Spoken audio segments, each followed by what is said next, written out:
there are two key aspects of accounts receivable management. The first one is credit policy. The second, collection policy. Under credit policy are credit selection, credit standards, and credit terms. For this part, we'll be looking at credit policy.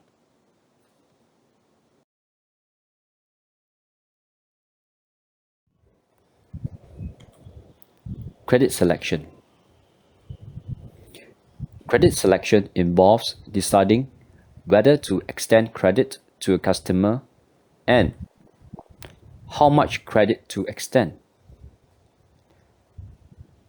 The decision process comes after a process of credit analysis. The process involves evaluating the customer's creditworthiness and comparing it to the firm's credit standards.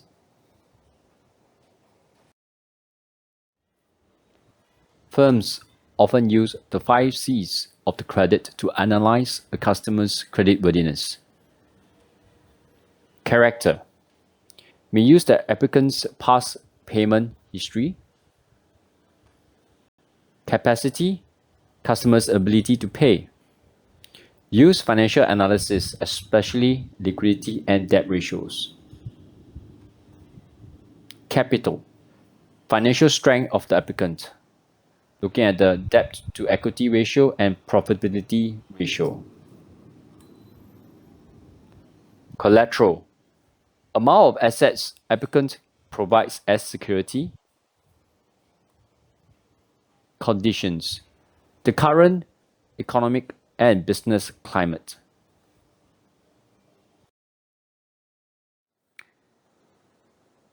Credit standards are the minimum requirements for extending credit to a customer. Take note, this is the minimum requirement. Basically, it's the baseline, right? So if a customer meet the minimum requirements, then the company would extend credit to the customer. If the customer fails to meet the minimum requirements, the company will not extend the credit. We have to consider various key variables that will be affected when we want to change the credit standards. So when the company change the credit standard, there are key variables that will be affected. Any questions so far?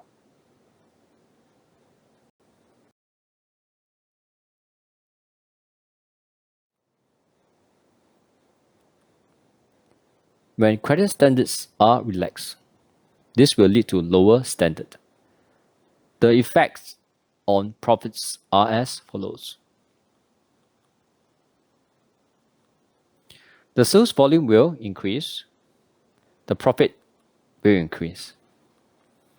The investment AR will increase, but the profit will decrease. The bad debts will increase. The profit will decrease. Any questions so far?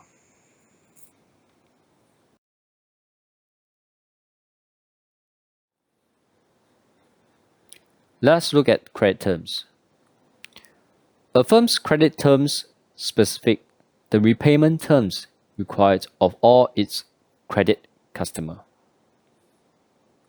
It comprises 3 components: cash discount period, and credit period.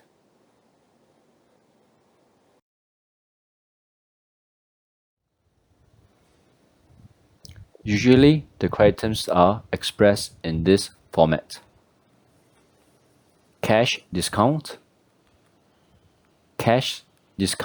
period, credit period.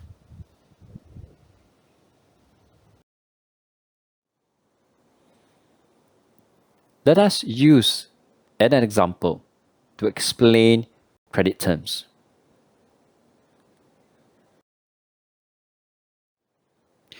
There's a credit sales of $100.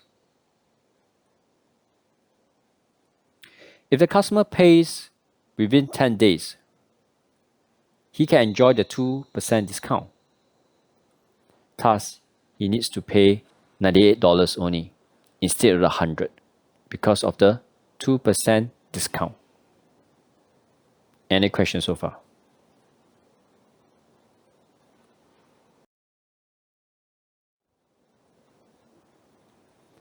If the customer does not pay within 10 days, he cannot enjoy the 2% discount. Thus, he must pay the $100 within 30 days. Any questions so far?